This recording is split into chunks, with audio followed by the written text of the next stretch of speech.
Chapter 12. My eyes snap open and everything is so bright that I have to close them again. The colors are everywhere, filling all space. I am overwhelmed and for a second it scares me, like the time Zach set all my alarm clocks to go off at once. But this is different. There's no noise. All the multicolored balls, zigzags, and spirals are coming from inside me. I slowly open my eyes and things are a little calmer now. The glow around Faith is 10 times as vibrant as it was the first time, and the last vestige of guilt caused by lying to my parents leaves me. I'm sure they wouldn't deny me this experience if they knew about it. Eventually, I became aware of Faith's voice telling me I have to get up so Roger can come in.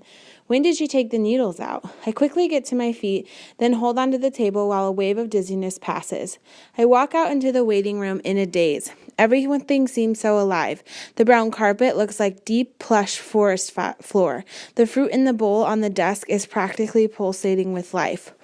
Roger passes me on his way to the office, and the trail of red he leaves behind is so thick I feel as though I should be able to touch it.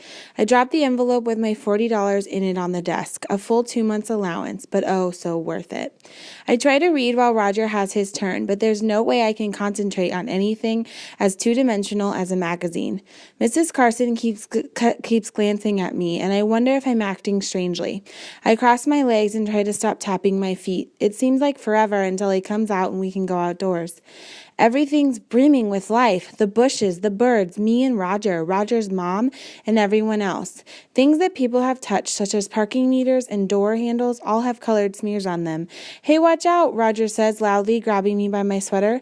What's wrong with you, huh? You were about to walk out into traffic. Oh, I look up and find myself standing about a foot into the street. I quickly back up into the sidewalk. Thanks. He looks at me with concern and we hurry to catch up with his mother. As soon as I get into the house, I'm bombarded with the colors of my family. Just by the patches in the air, I can tell who has recently been in which rooms. I'm surprised I don't see more of the mango-colored smear along the floors.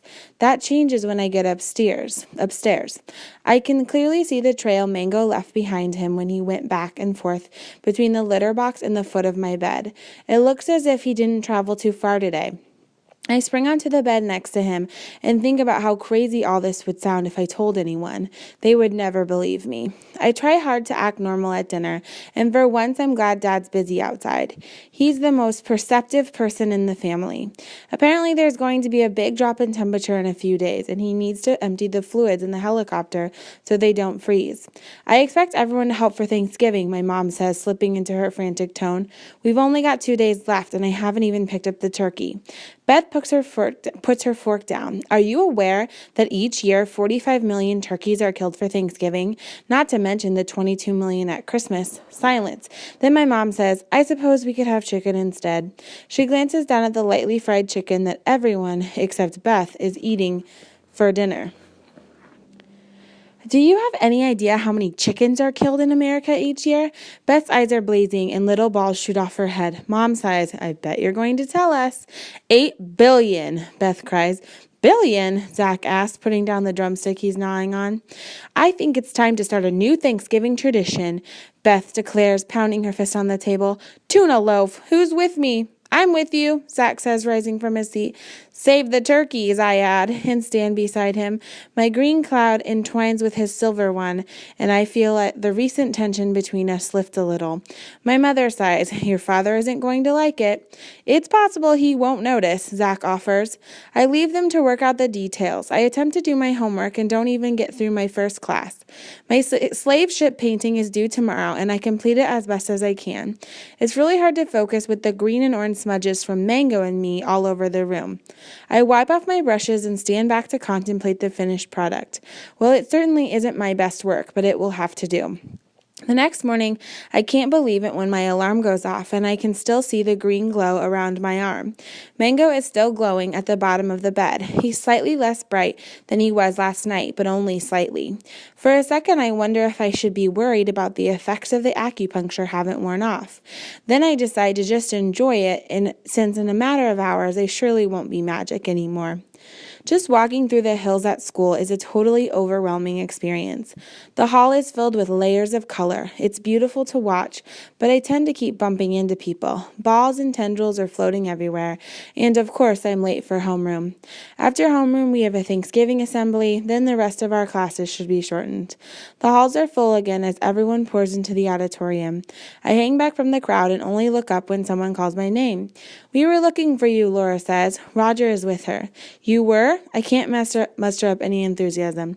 "We want to see the painting before class." "Oh no, the painting! I left it at home. I have to go," I tell them, and fight my way out through the crowd without looking back. The halls empty out as I get further away from the auditorium, and no one sees me go into the phone booth. I say a little prayer in the hope that one of my parents will be home.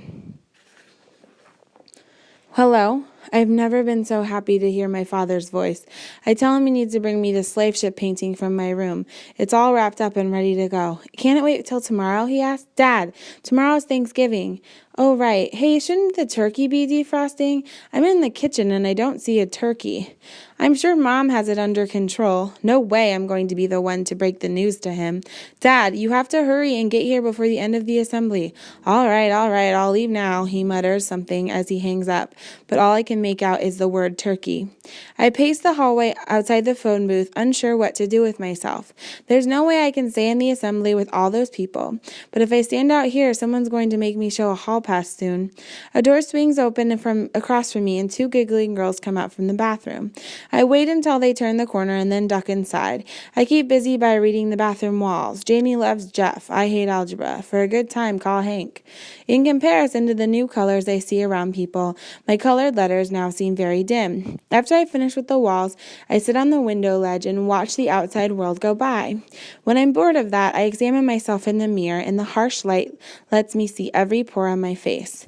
It's not a pretty sight. I notice that I can't see my green glow in the mirror. I read somewhere that vampires don't show up in mirrors. Maybe I'm turning into a vampire. At this point, nothing would surprise me. Whenever another girl comes in, I start washing my hands. If I have to do it one more time, my skin will flake right off. Finally, I decide to brave the hallway and wait by the main door. Dad's truck pulls up a minute later and he honks hello. I cringe and look behind me to make sure no one heard it. The coast is clear, so I run out and grab the painting from the back seat. "No hug," he says, getting out of the truck to stretch. "My arms are full, Dad. I'll owe you one, okay? Thanks for this."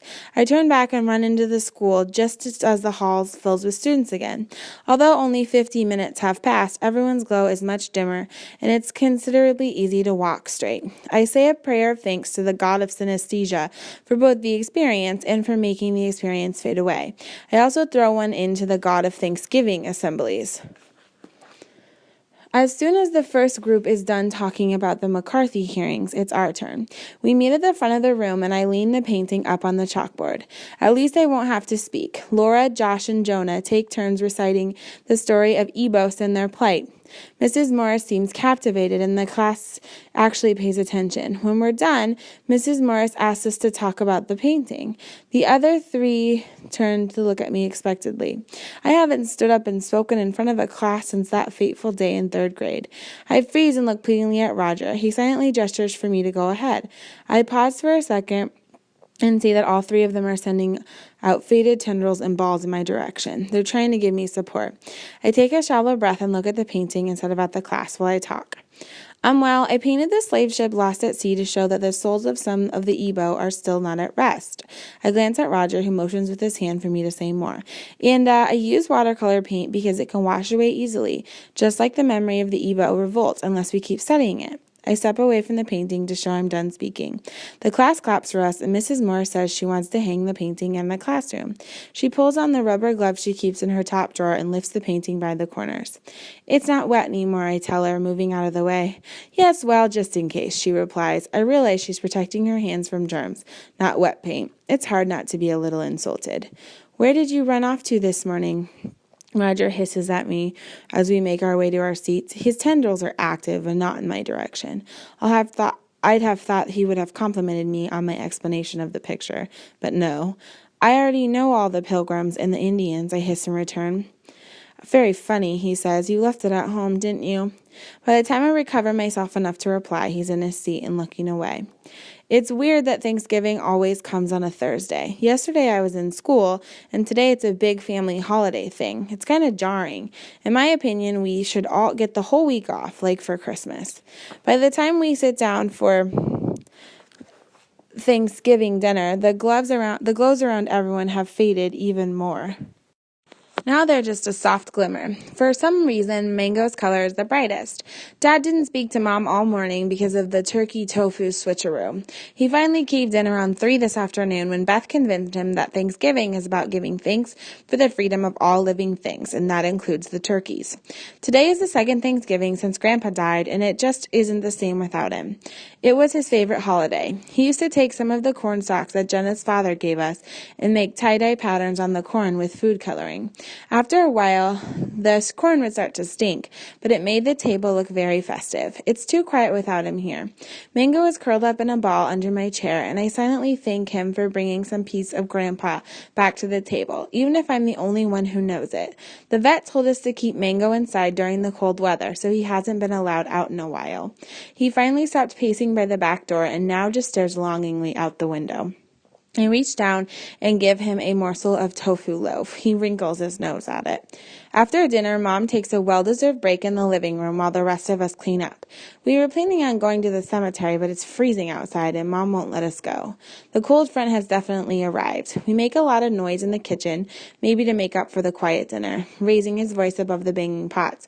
Dad asks me if I'm excited about the synesthesia meeting. I nod, but I don't know if I'm more nervous or more excited about meeting everyone, especially Adam. I'm glad there's a short session on Friday night, so by Saturday I'll feel more comfortable with everyone, I hope. And with Jenna's birthday party on Saturday night, this is going to be a big weekend.